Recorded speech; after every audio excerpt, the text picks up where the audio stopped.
Until the 18th century, London Bridge was the only crossing point over the River Thames.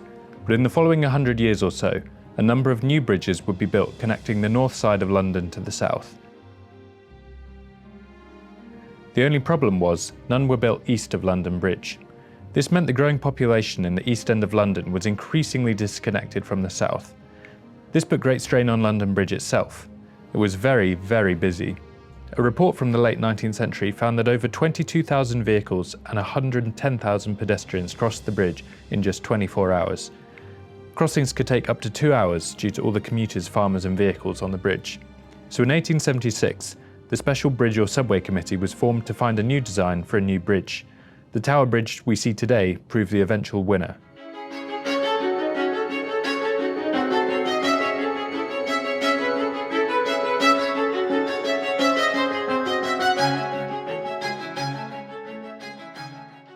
Hey, I'm Chris, economics reporter at City A.M, but today we're going to be talking about history, and in particular, Tower Bridge. Often on my lunch breaks I'm walking along this stretch of river and I'm looking at it and I'm thinking, how did it get there? Why does it look like that? Who built it? So today we're going inside and we've got an expert to show us around and he's going to answer all of our questions. So come on, let's go.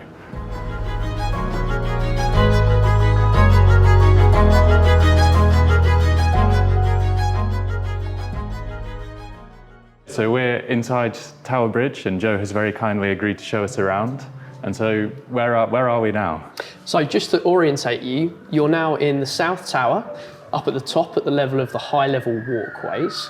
And here at the top of the South Tower, as you look around, you can see a really good example of the original Victorian steelwork, which holds this whole bridge together. I like to think of this as being like the skeleton of the body. A lot of people don't realise actually that if you only ever see Tower Bridge from the outside, you would think it's a stone building.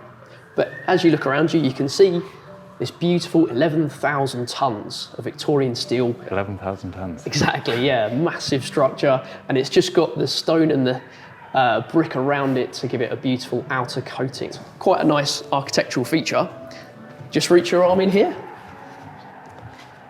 There's a clear gap for the steel to expand with the weather between it and the outer casing. Oh wow, how much does it expand? Well, it depends on the weather and also what's coming across the bridge. Okay. So for example, if you were here on London Marathon Day with all of the runners coming across, the bridge does sort of move around a little bit. So the whole design had that in mind.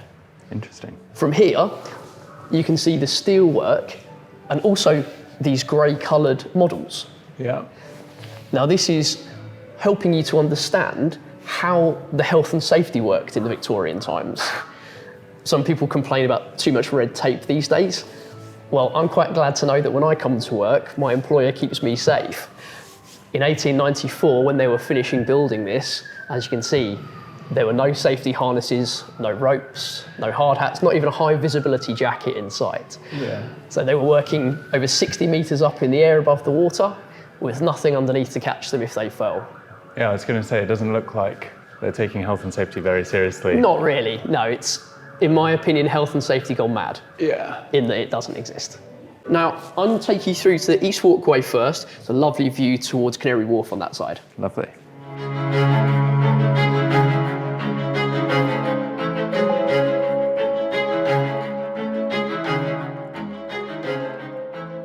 The big problem with building a bridge east of London Bridge was that it couldn't block access to London's port, which at the time was the busiest port in the world. 75% of London's fresh food, for instance, was unloaded at warehouses on the dock. The bridge therefore needed to have ways of allowing river traffic to continue relatively unhindered. Over 50 designs were submitted to meet this need, and some of them were quite strange. Some of them more interesting than others. For example, there was one which I quite like, which was a platform which would lift up like that. Now, the problem is, if you're at either end, you're not particularly safe getting on and off. So I think they learnt their lesson from that one. Yeah. There was one that was going to be a very big tunnel under the river, actually, rather than being a bridge over. Yeah. But there'd already been a couple of tunnels in East London which had never worked. They were never deep enough or wide enough. And there is a new tunnel being built in London today next to Blackwall, kind of for the same reason, really. So traffic problems in London are nothing new. So just the best design was this, what's called a Bascule Bridge, one that lifts open like that. In fact, if we come to the glass floor, we can actually look down on how that works. Yeah.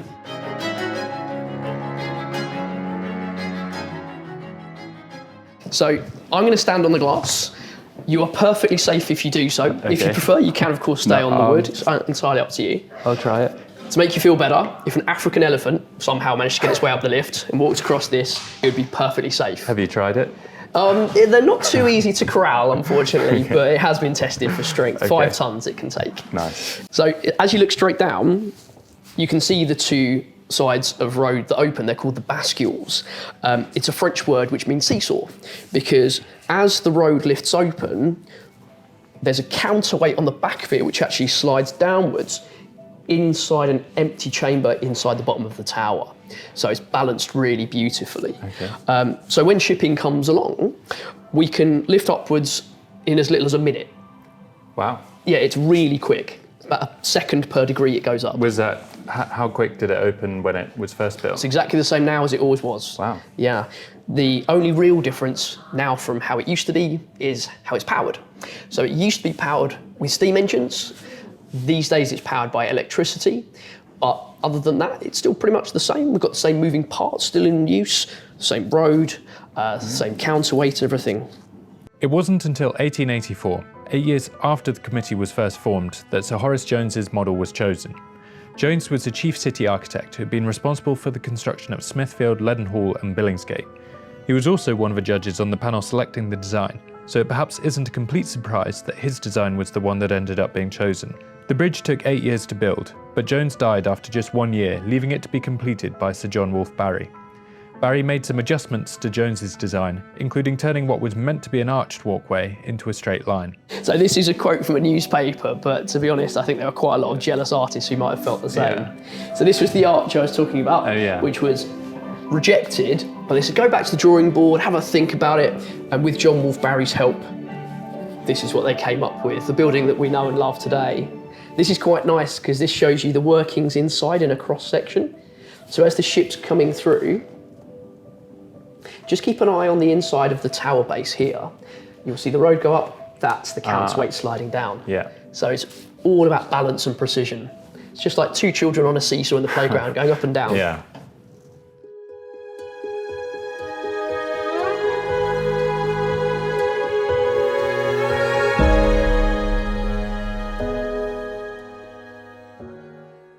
So I wanted to show you this room. This is the middle of the South Tower. But as you see, as you look up the walls and on the floor at your feet as well, these are actually the original blueprints for the bridge. Wow, okay. Blown up, or this was Blown their up, yeah, original exactly. size. Yeah, blown up so you can see it. Now, do you remember Sir Horace Jones we met earlier? Yep. Sadly died 1 year into the building of the bridge. It actually meant that it was his assistant, George Daniel Stevenson, who kind of went forward with the design based on Horace's early plans, but made it so much bigger and better. So as you look up the wall here, this stonework is George's idea. Horace actually kind of envisaged a red brick building, which would have looked quite different from what we know now. I also love the fact that built into this, we have this lovely picture of some of the workers who actually put it all together. Yeah. As you can see, looking down here at the front, you've actually got children involved as well. So we know of a lad called John Chalk.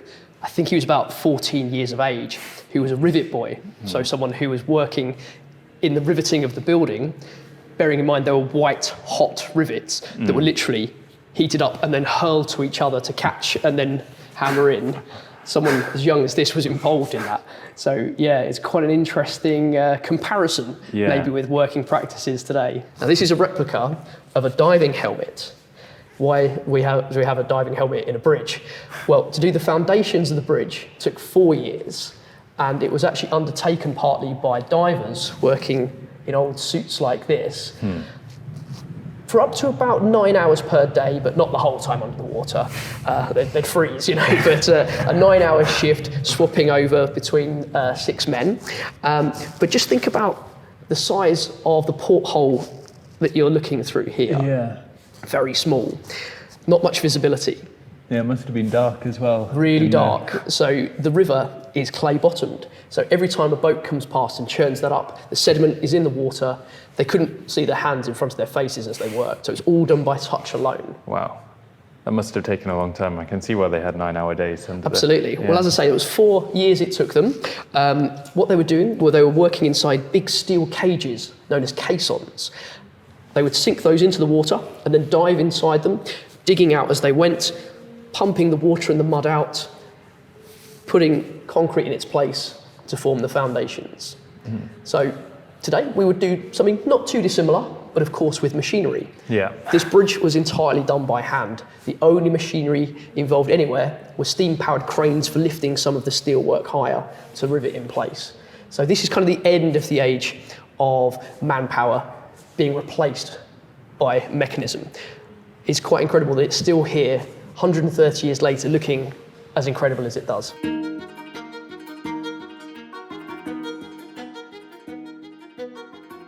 The walkways were constructed to allow people to continue crossing the river even when the bridge was being lifted. It was open to pedestrians when the bridge opened in 1894, although it was never very popular. By the time you've walked all the way to the top, walked over and then back down again, it was probably just as quick to have waited for the bridge to come down. There's also reports that the walkway was filled with prostitutes and pickpockets, which also would have put people off.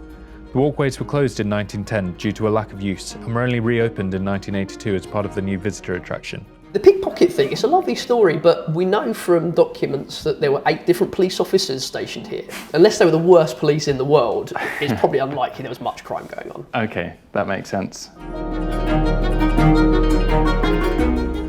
Despite its current popularity, the bridge initially faced criticism from architectural experts. H. Stratham wrote in 1916 that it represented the vice of tawdriness and pretentiousness. Brangwyn and Sparrow's Book of Bridges labelled the structure absurd. So this is now the top of the North Tower. As you look around you, again, you can see the beautiful steelwork, but also you can see the faces of the 4 men who were involved in building the bridge. So this man in the middle on the left, the second man here, this is Sir William Arrol. Now, he's an incredible man. He started out his career as a small child in a cotton mill, and he was just so driven he worked his way up from there, and he became actually one of the most influential, important steel manufacturers in the whole country. He had a works in Dalmarnock, just outside Glasgow, and he produced all of the steel for this bridge. Wow, we got it from Scotland. We got it down from Scotland. This is a piece of Scotland here in London. Okay. Yeah. We've also got the man next to him, middle right, the third man. This is another William.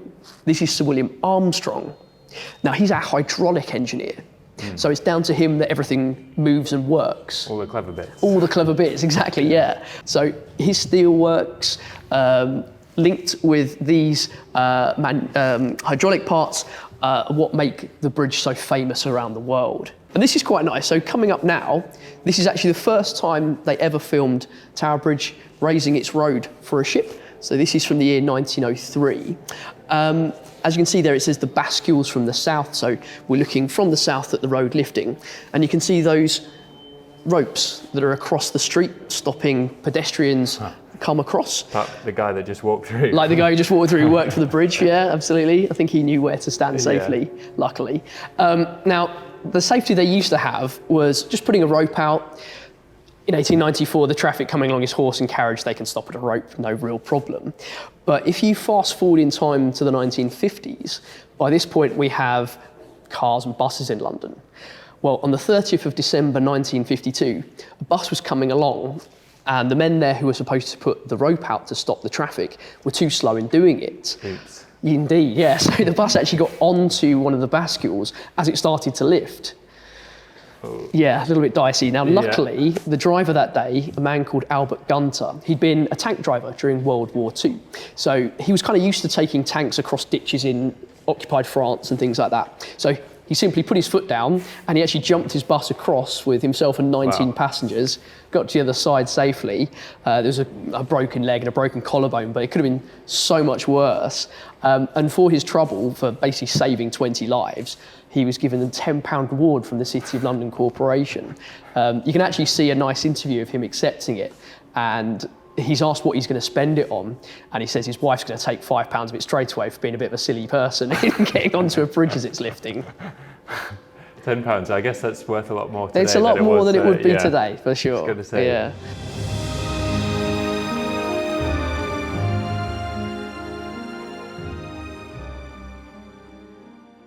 Regardless of the opinions of the critics, Tower Bridge is a beloved London landmark, and despite the complexities of its construction, it remains a fully operational artery of the city. Join us for our next episode of the History of the City, when we will venture into the monument